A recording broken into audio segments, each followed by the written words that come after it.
It was perhaps a basic instinct that chimpanzees recognized they had a friend in Jane Goodall, the young British woman with little scientific training who went to Tanzania in 1960 and changed the way we look at these great apes by doing everything established scientists thought was wrong. When I got to Cambridge finally, they were totally horrified. I'd named the chimps instead of numbering them. I talked about them having personalities.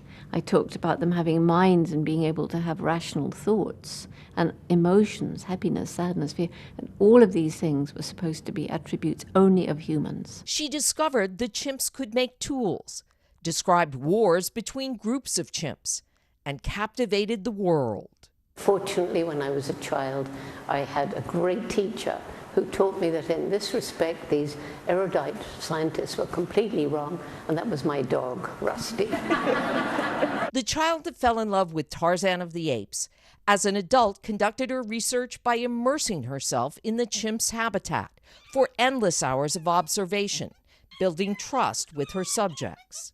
Being out in the wild, back when I dreamed of it, there was nobody doing anything like that. Goodall devoted her life to the protection of the chimps and the earth, fighting against the destruction of forests and, more recently, climate change that threaten this endangered species. If all around the world the importance of protecting and restoring forests was understood, that would go a long way towards mitigating the effects of climate change. Goodall married twice and had one son.